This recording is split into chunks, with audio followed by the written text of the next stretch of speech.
তার এক মাসের মধ্যে দেখেন আল্লাহ রাব্বুল আলামিনের হস্তক্ষেপে এমন গজব তাদের উপরে নেমেছে, দেশ ছেড়ে পালাতে হয়েছে। এখন তাদের অস্তিত্বগুলি ভয় অতিক্রম করেছে। এখন আমাদের করণীয় কি?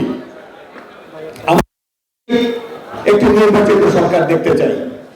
আমাদের এই মুহূর্তে করণীয় শহীদ জিয়ার আদর্শকে অনুসরণ করা, তার মতো সৎ দেশপ্রেমিক হওয়া।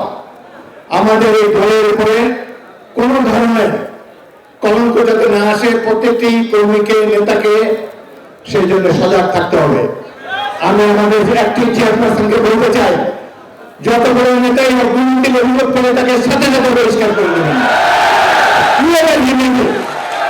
আমি একজন জীবন ব্যক্তির জন্য আমাদের দেশ এবং জাতি এবং দলের ভাগ্যকে বিপদ করে সামনে নিতে চাই না। জিয়ার আদর্শ সততা, তিনি একজন প্রকৃত মুক্তিযোদ্ধা ছিলেন। তার প্রমাণ হল মৃত্যুর পর তার ব্যাংকে 1000 টাকাও ছিল না। এই বিশাল দেশে তার কোন জমি নেই। সকল ধরনের ভোট ব্যবসার মধ্যে তিনি ছিলেন। আর আজকে বিএনপির বিরুদ্ধে অনেকেই অপপ্রচারণা চালাচ্ছে। ইতিমধ্যে আমি পরশুদিন আমার এলাকায় গিয়েছিলাম ভোলাতে।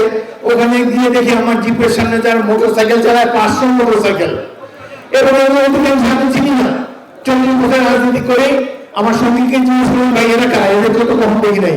বলে এগুলো সব আগে আওয়ামী লীগ করতো, এখন এসে আমাদের গাড়ি বহরে সামিল হয়ে গিয়েছে। দূরে এখন তাদেরকে আমরা যেহেতু হাসিনার প্রথম ঘটাতে করেছি, এই দেশকেও সমৃদ্ধির উচ্চ শিখরে বিএনপি এবং শহীদ জিয়াউর রহমানের দল নিয়ে যাবে। আমাদের শুধুমাত্র প্রয়োজন আমাদের নেতার আদর্শের উপর অটল আস্থা।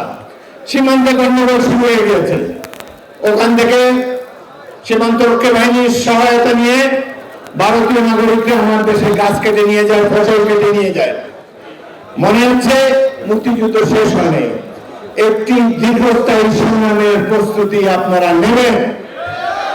বিএনপি যদি দায়িত্ব পায়, আমরা আমাদের ছাত্রদেরকে ট্রেনিং দিয়ে যোদ্ধায় পরিণত করবো। কম্পালসারি মিলিটারি ট্রেনিং দেওয়া হবে, কারণ এই দেশ থেকে স্বৈরাচার পালিয়ে গিয়ে পাশের দেশে আশ্রয় নেবে, দেশের বিশৃঙ্খলা করবে, অস্ত্র নিয়ে মুখে অপতন্ত্রতা চালাবে। তাকে আমরা বলিষ্ঠভাবে রুখে দাঁড়াবার জন্য জিয়ার সৈনিকদের প্রয়োজন।